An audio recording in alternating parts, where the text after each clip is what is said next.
Hello everyone. Today I want to give a lecture on Kant's ethical theory, or what our book refers to as Kant's categorical imperative.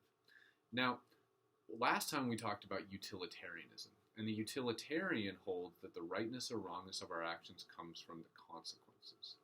Immanuel Kant, on the other hand, argues that the consequences have nothing to do with whether an action is right or wrong. According to Kant, what matters is the will that would engage in that action.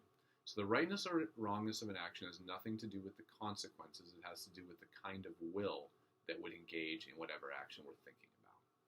Now, according to Kant, a will is something that can follow rules and can also give itself rules. So when I act, what I'm doing is I am choosing either to follow rules given to me by someone else, or I am following rules that I have given to myself. So a good will is going to be a will that follows the right kind of rules. Now, when we're thinking about moral rules, we want rules that ensure that we will do the right thing in every circumstance. So for Kant, these kinds of rules are categorical imperatives. They are rules that do not have exceptions built into them. So for example, one rule I could give you is if you want people to like you, you should tell them the truth. Kant would refer to this as a hypothetical imperative and say that that rule is not a moral rule, because it doesn't guarantee that I will always tell the truth. All it does is it says if I want a certain result, if I want people to like me, then I should tell the truth. But if I meet someone and I don't care if they like me or not, now I don't have a reason, according to that rule at least, to tell the truth. A categorical imperative, or a categorical rule, on the other hand, is a rule that doesn't have the if-then part. It doesn't have any exceptions. A categorical imperative would just be tell the truth, or don't lie. So, according to Immanuel Kant, moral rules are the kind of rules that apply to everyone all the time, no matter what. Rules without exceptions. Well, where could those kinds of rules come from?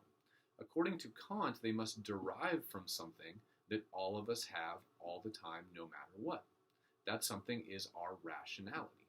So Kant's argument is that moral rules derive out of the fact that we are rational.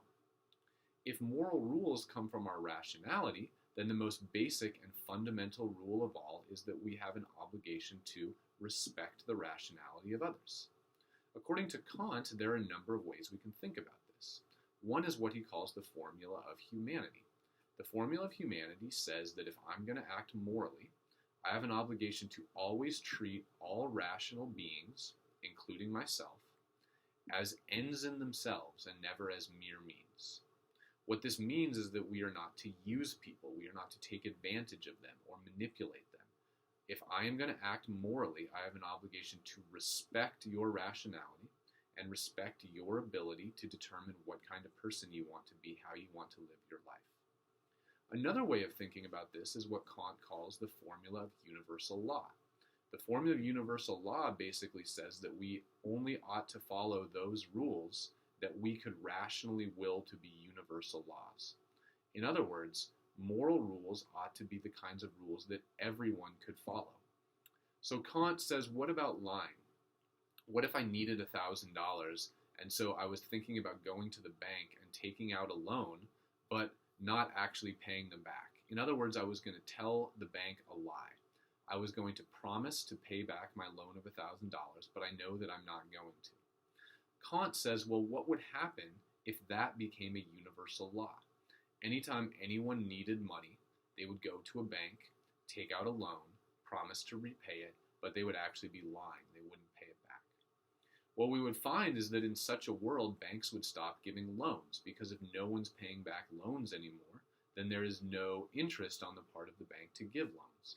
If banks aren't giving loans anymore, then I can't follow my own rule. I can't go into a bank and get a loan because banks don't give loans anymore because everyone's following my rule and no one's paying them back. What this reveals is that the only reason my lie works at the bank is because most other people are telling the truth.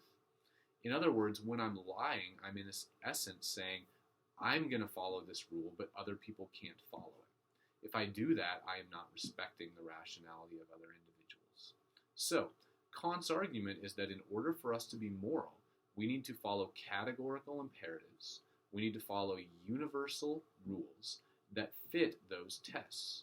rules that treat other people as ends in themselves, rules that respect the rationality of others, rules that can be universalized. If my will is following those kinds of rules, then what I'm doing is moral and what I am doing is good, even if that somehow has negative consequences in the world. If my telling the truth leads to someone getting their feelings hurt, Kant would argue it is still the right thing to do, because telling the truth is always the right thing to do. It's a moral rule, it's a universal categorical imperative. So, in distinction with Mill, Kant's argument is that the rightness and wrongness of our actions has nothing to do with the consequences of those actions. Rather, it has to do with the will, or more specifically, the kinds of rules that we are following. If we are following good rules that are consistent with the formula of humanity and the formula of universal law, then we are doing the right